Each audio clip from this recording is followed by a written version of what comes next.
just spoke to Ariel because I wanted to get the other grandparents. No. I wanted specifically just like their grandparents. Okay. Their names.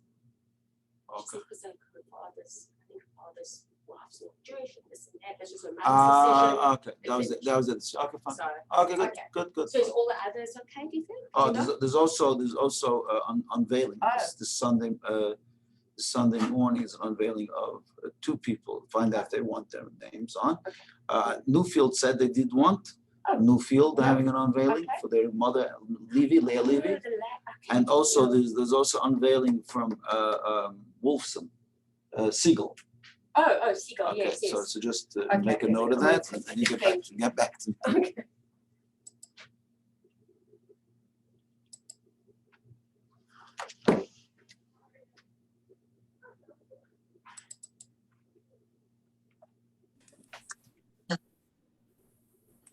Hello, everybody. Good morning. Good morning. Good morning. Sorry for keeping you guys. How are you? Morning. I'm having a meeting right now. Close the door. I'll do you soon. Okay. Good morning. Everybody good? Okay. I see Mrs. Blumenthal. I want to wish a mazel tov.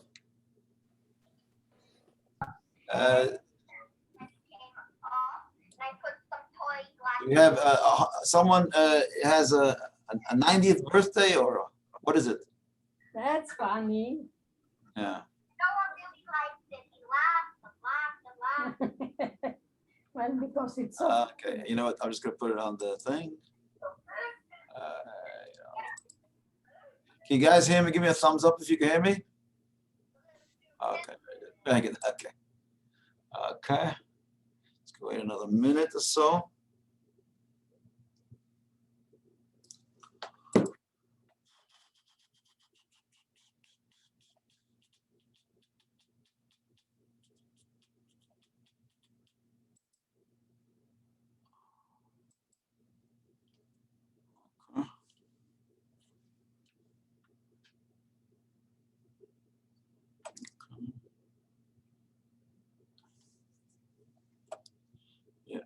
Yeah.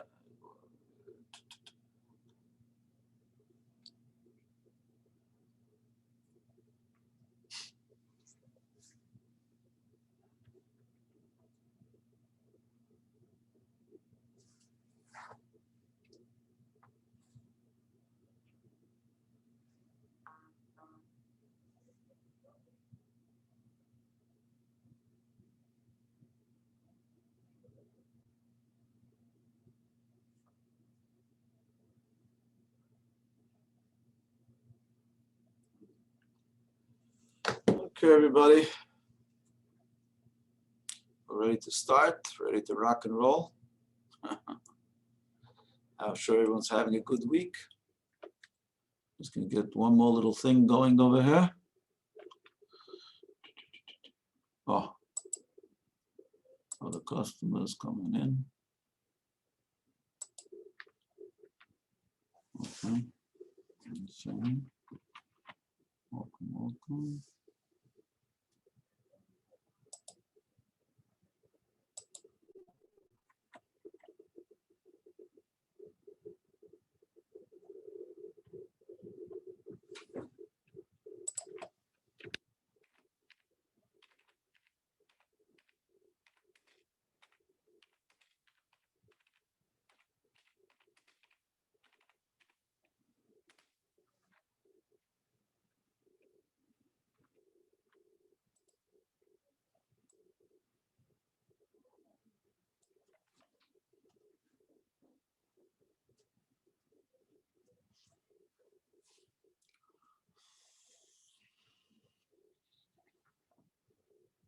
Okay, ladies and gentlemen, we're ready to go. Welcome, Rosalie. Welcome, everyone. Nice to see all my customers here, all my Talmidim, Talmidas. Okay, just give me a second. So today we're continuing the Kabbalah of food. As we see, food plays a big role in Judaism, especially spiritually, Kabbalistically. So we're going to talk today we spoke about the foods of the beginning of life, the end of life, life cycle events, all the different foods. Today we're going to talk about something very, very joyous, very happy, the Kabbalah of weddings. Goldie and I, we just went to a wedding in Pittsburgh. Some members in our congregation, 2 families that had a wedding there. So we were there on Sunday night. So that's fresh on my mind about the Kabbalah of food as it relates to marriage, weddings. Okay, everybody likes a good wedding and a lot of good food. That goes without saying. We have a wedding with the smorgasbord and all kinds of things. So we're going to talk about a little bit more specifics. First comes the Shabbos before the wedding. We all know there's a concept of an ufruf. An ufruf is when the chassan is called up to the Torah and the Shabbos before the wedding. And that is a very big occasion. Before the wedding, immediately we show the connection, the link between the couple and Torah and the Jewish constitution. So when a bride and groom get married, we want to bless them that may they build a home, a Jewish home, based on the foundations of Torah and mitzvahs. So one of the things that we do before is the chassan is called up to the Torah to draw a connection immediately, a link with the Torah. And when the chassan goes up for the ufruf, we have we throw candies. In the olden days, they used to actually throw pekalach. Today they throw just soft candies. The olden days were stronger guys, so they used to pelt them with bags, little baggies they made, which the kids afterwards would enjoy, and they'd have all kinds of things inside. So they used to have not just soft candies; they would have candies, they would have nuts, they would have raisins in it, all kinds of different traditions of what you put into the pekela, this baggie that they would throw at the chassan and knock off his hat or his whatever. But what's the idea? The idea is to signify that the chassan and the kala should have a sweet life together, a sweet life. That's why we have candies and nuts, because they're both going to go nuts a little bit. So that's why that's just a joke. Why do we used to put in nuts? Nuts is ego is reminded to be, because we know the chassan and kala, they cleared from chait. It's a saying the is chait, so they get cleansed from all sorts of sins. And raisins also, it's sweet. So they would throw all kinds of candies and sweet things on the chassan to symbolize that the bride and groom should have a sweet life together. Now, sweetness is a very important thing in life, because in life we have all kinds of things. Sometimes we have like sharp things, we have peppery things, we have spicy things. Sometimes we have sour things in life, right? What does sweetness symbolize? Sour is more of a challenge taste, right? It's more of a taste that a challenge, or you eat charif, spicy foods. That's also represents challenges in life. But we wish the bride and groom, we wish them a sweet life.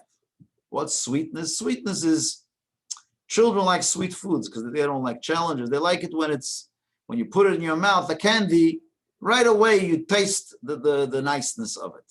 When you eat a spicy food, the goodness comes afterwards. In life also, we have many things which are challenges in life. And many times when we overcome the challenge, there's a sweetness that comes in that. But when we wish the bride and groom, we wish them a sweet life together, meaning that we want them not to go through challenges, but to have right away, straight off the bat, they should have a zisa, sweet life together. That means that the life should be a good, sweet life. Should be married for many, many years, healthy and well, and without any problem. So, like many times, we give people a bracha. We give them a bracha. It should be goodness, but not just it should be good because God sees that it's good, but it should be Toiv hanira v'hanigla. What's toiv hanira v'hanigla? A goodness which is revealed and which is apparent. That's what candies represent. Candies represents that it should be without challenges. It should be immediately. So that's the finest bracha you can give someone, is that not that it should just be good, but it should be sweet. Many times we wish people a sweet life together. Sweet life means that without any bumps, without any curveballs, without any tzaras that people get in life. We want them to be, it should be,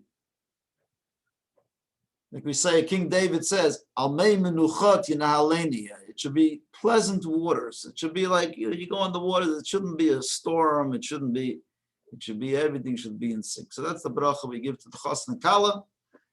On the day that they get married, just before they get married, we throw candies in the chassan to have a sweet life. But there's another aspect of why we throw sweetness, is because the chassan is going up to the Torah. And the Torah is representative of sweetness. It says, its ways are ways of pleasantness. That's what the Torah does. The Torah gives us a pleasant, sweet life. So we tell the chassan and kala that if you want to have the sweetness, you should have a life of Torah. Say every morning in the blessings of the Torah, we say, Vaharivna. May God make your Torah sweet. Torah gives us a code of life that if you follow that code, everything is nice and sweet and pleasant and happy. When you go away from the Torah, then the stormy waters and all kinds of things. But staying with the Torah, you're safe. Whenever you don't know what to do and how to conduct your life, you look in the Torah, and the Torah has a beautiful answer for you. So that is the sweetness of Torah. So that's the first food that we find regarding immediately close to the wedding is the ufruf, and then we come to the wedding, and there are numerous foods that are tied into the wedding. One of them, which is under the chuppah, which is right away apparent, right at the beginning, is wine, yayin. And we spoke a bit about wine on Shabbos and at the bris and all the different things, but we have, especially by a wedding, we have under the chuppah, we drink not just 1 cup of wine, but we drink 2 cups of wine. So if you ever give a look under the chuppah before they start the chuppah, usually you see 2 glasses, or some places they use 1 glass, and they use they use the cup twice. So usually you have 2 glasses of wine, one for the first part of the ceremony, which is known as the kiddushin, the ring ceremony. There's a cup of wine associated with that. And then we have a second cup, which is associated with the nisuin, with the chuppah, with the sheva brachot, which comes thereafter. So that's why there's 2 glasses of wine that are there. And then there is usually another glass that we have, which doesn't, or sometimes we use the same glass, that doesn't have anything in, and that's the glass. What do we do with it? We break the glass under the chuppah.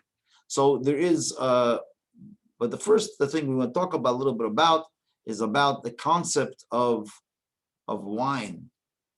The chassan and kala under the chuppah, they're given to drink a little bit wine, and there's wine that is drunk, like I said, twice. And each time we give them a little bit of the wine to drink. We give the chassan to drink a little bit, and we give the kala to drink a little bit of the wine. Okay, why is the wine drunk under the chuppah? We know that every special ceremony in Jewish life is tied in with sanctifying of the wine, with the yayin. Like we have kiddush, we have Abdullah, we have a bris, we have a wedding. There's always the yontif. There's always a glass, a glazel of wine, as they say. A little glass of wine that we always drink in association with the mitzvah. So we have 2 mitzvahs under the chuppahs, 1 kedushin, 1 sun. So that's why we have 2 glasses of wine. So the custom is that we fill the cup of wine to the brim, and we give the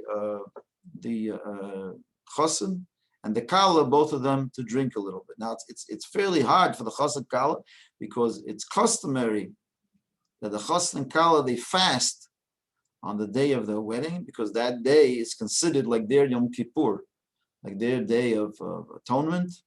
So the chassan and kala are supposed to technically fast, unless there's health reasons not to, or unless it's a great festive day.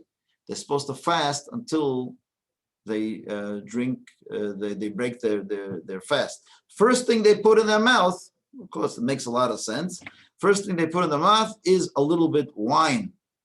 That's how they break their fast, and that's the first thing. So I always concerned a little bit about some of the chassan and kalas. They get a little woozy, so that's why we just give them a little sip.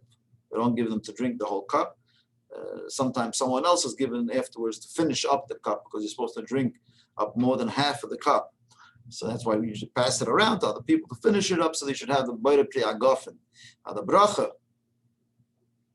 that's recited under the chuppah is Boire Pri Agofen on the first cup and also on the second cup. In the first cup, we say the bracha of the Kedushin, Kadosh Am Yisrael the chuppah of Kedushin, Sataya bracha, and the second one you have the Sheva brachot afterwards. But regardless, the bracha that is said is the bracha we say on the wine is Boire Pri Agofen. And I always say to the chassan and kala that the bracha gefen is a very, very special bracha that we have. And in Yiddish, they used to say that the gefen is really a bracha for the chassan and kala, specifically. How gefen? Because gefen is an abbreviation. There's 3 letters in the word gefen. There's gimel, fei, and nun.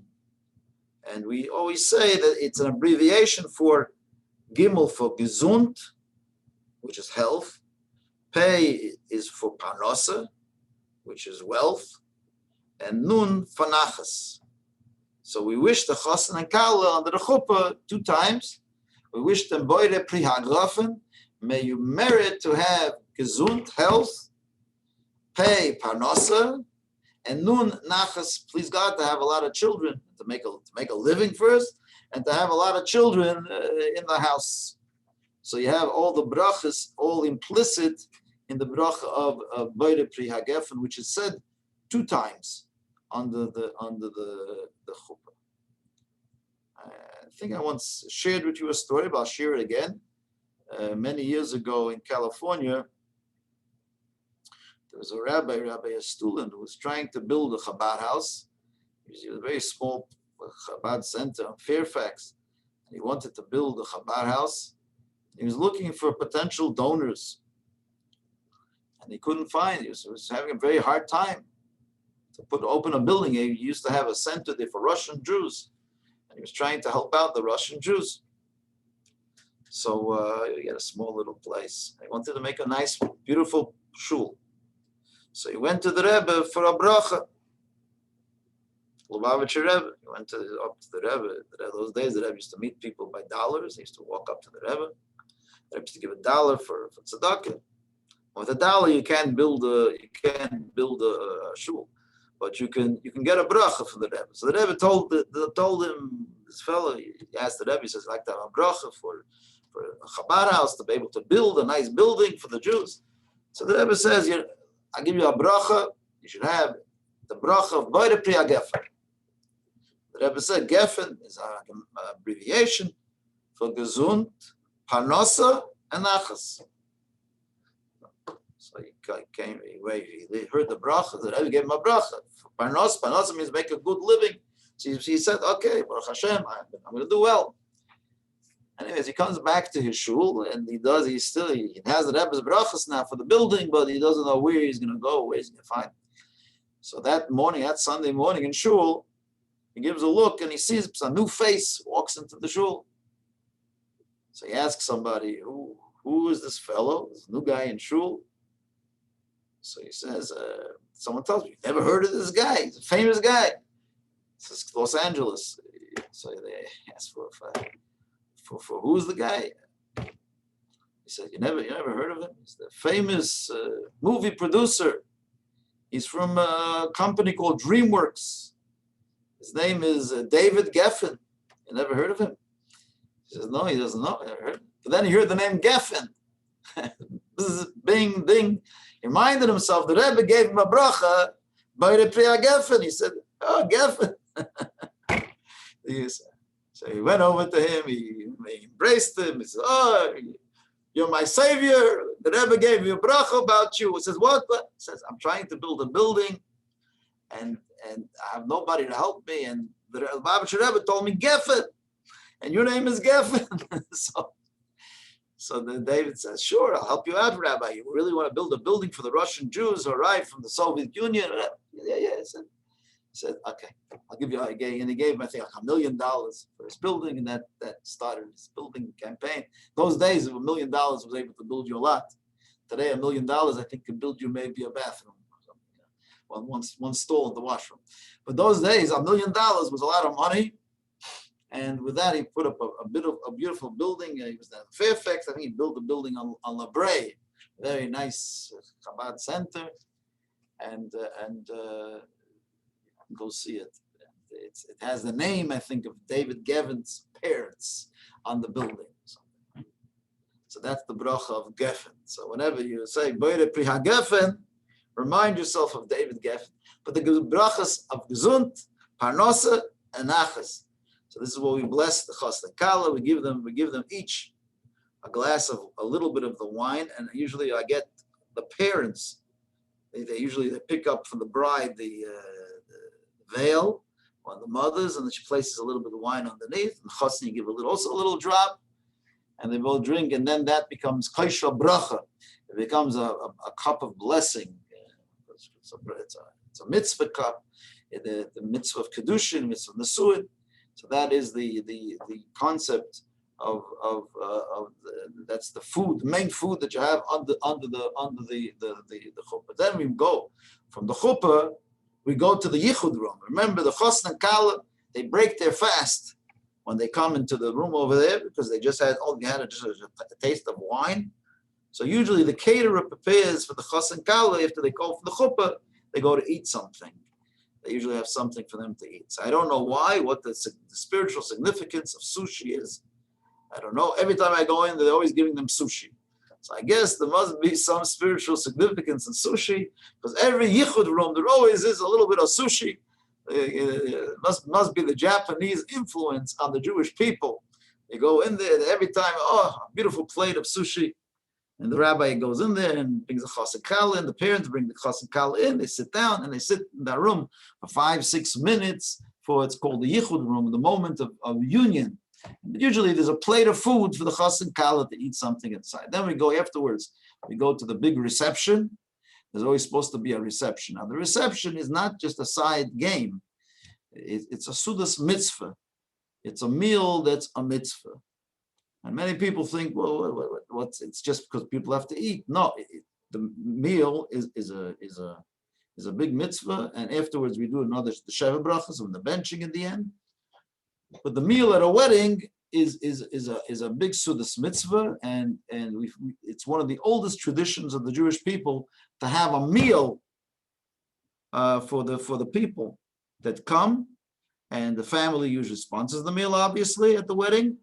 And they serve a nice, beautiful spread, a nice, beautiful meal for all the people, all the guests of the wedding. This tradition of having a food we take it for granted, but it actually comes from the Torah. It comes from the Bible. We see that when Lavan married off Jacob, remember he tried to dupe Jacob with the two wives and get away with one meal. He married off both of his daughters in one night. Right?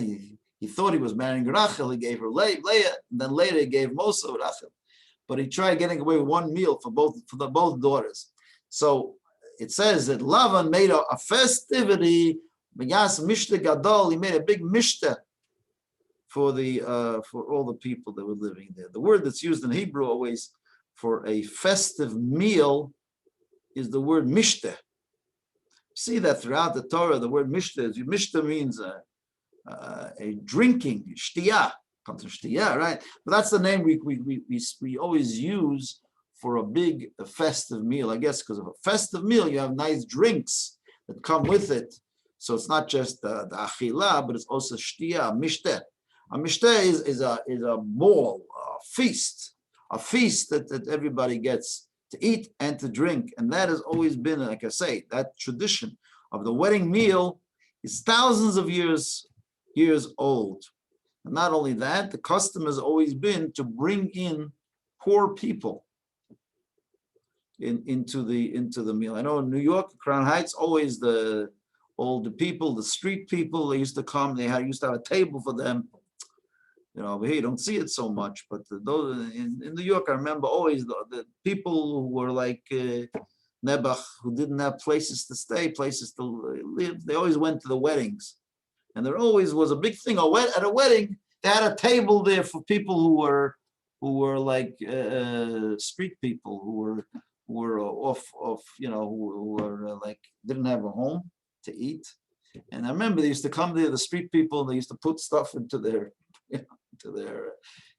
pekala and the pocketbook or whatever they had, and they would chop it and take it, and they'd let them take it, because that was part of the tradition of the Jewish people. And that tradition of inviting poor people as guests and having an open house for the wedding. Today, if a beggar comes in, they kick them out, right? The halls. But that was never the Jewish custom. The Jewish custom was a beggar would come in, he'd be royalty. They give him a place to sit and eat. In fact, there's a story brought in the Talmud of the daughter of Rabbi Akiva. And so there was a soothsayer that came to Rabbi Akiva and said that your daughter is going to die on the night of her wedding. An astrologist or somebody. Your daughter's going to. So Rabbi Akiva was paying attention to this, and went through the night, and his daughter was okay. Came the next morning, his daughter was fine.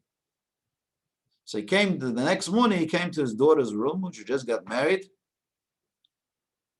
and she says, "Daddy, you won't believe what just happened.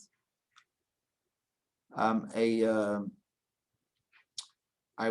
went to sleep last night, and as is custom those days, if you had some kind of she said, I had a pin on my head, like a special pin to put on the veil or whatever that went in her head, was some kind of a brooch.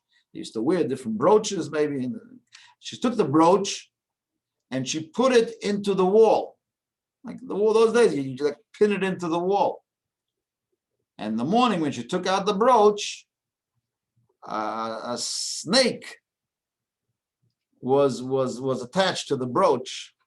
That means there was a snake there, a poisonous snake was there in the wall, and was ready to kill her at night when she was sleeping. So Rabbi Akiva said, "How did that happen? You were saved, because the soothsayer told him. Remember." Told him that she was going to die on the night of the wedding. This astrologist. In those days, they had a lot of those kind of people, and so Rabbi Akiva said, "You don't realize it's mamash a miracle. You were saved."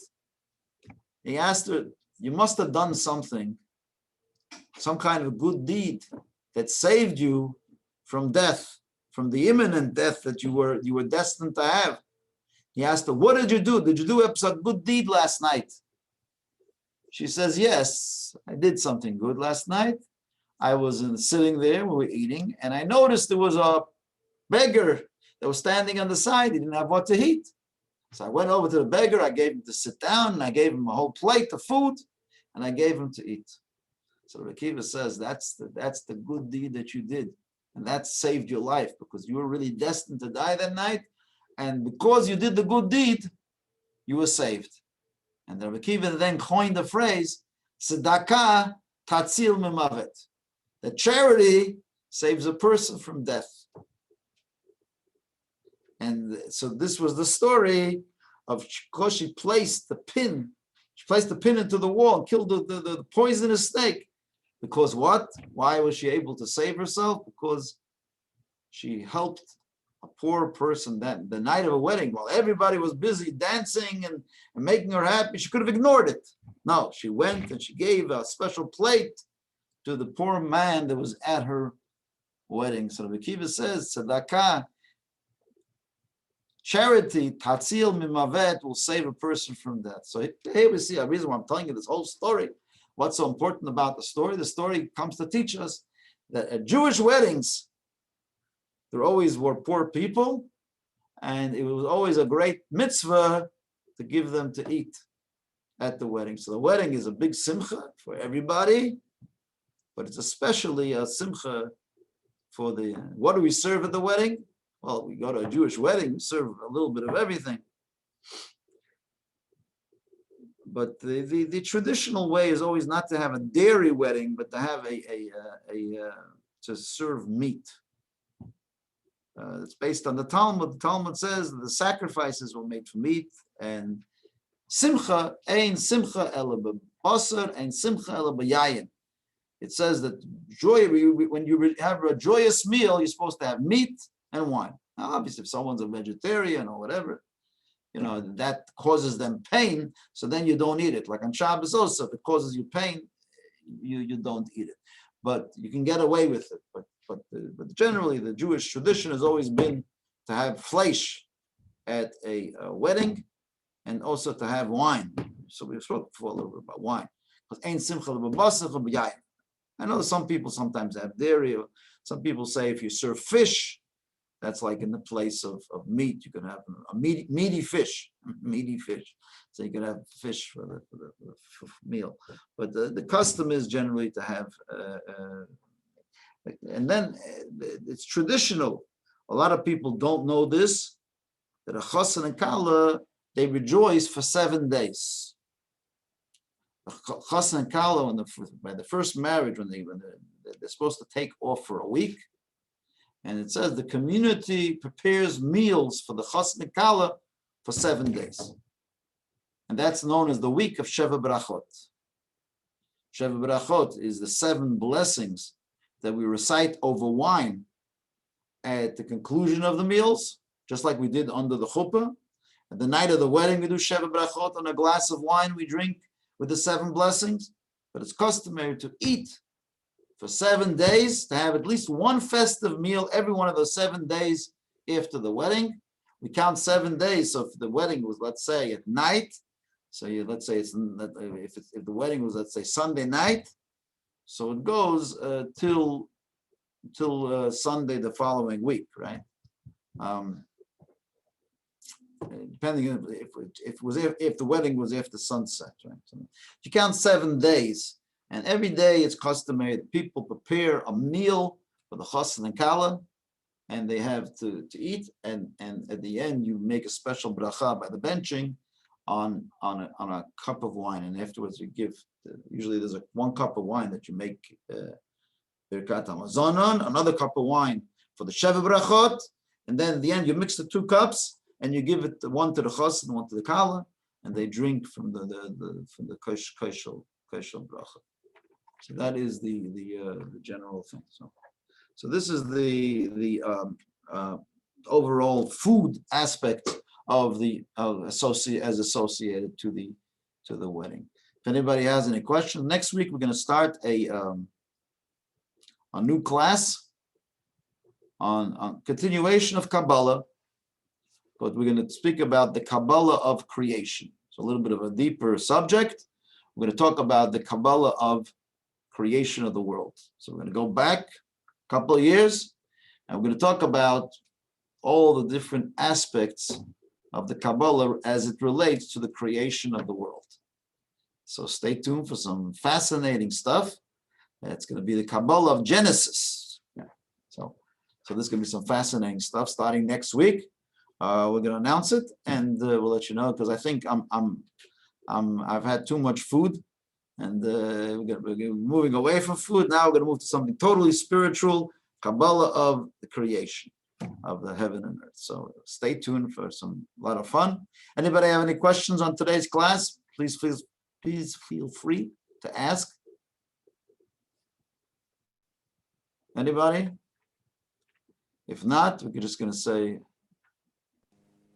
give it a second, yeah, Paul? No, thank you. I just wanted to thank you Oh, you're for welcome. the class. Welcome very much. Rabbi, I have a quick question. Yeah, go ahead. So when the ring ceremony is taking place in the chuppah, Yeah. the bride doesn't wear any jewelry on her. It's until the ring is put. Why is that so? Well, there is a custom that we don't wear anything else, any other things which might link, because different gifts that we wear might link to other people. Let's say a parent gave that, or this gave that. It has to be completely only one bond. In fact, there is even a custom that you, like a chassan, unties his shoelaces, so there shouldn't be any other knots that are tied in. Even like those that wear like a gartel, they make sure it's loose. No other knots, no other ties, no other connections, no other jewelry. Just the one ring. That's makes the bond between the husband and wife, and that's it. Okay, good. So if the husband gives, like when he gets engaged to her and he gives her a diamond ring or something, he gives from his own money. It's not terrible if she wears it, but the custom is not to. Okay. Okay, great. Good to know. Thank you so much. Because that mixes up the two. You know what I mean? It has to be just that one plain simple ring. It's placed on the right index finger. Okay. Yeah, good to know. Thank you so much. Anybody else over there? Thank you. Okay.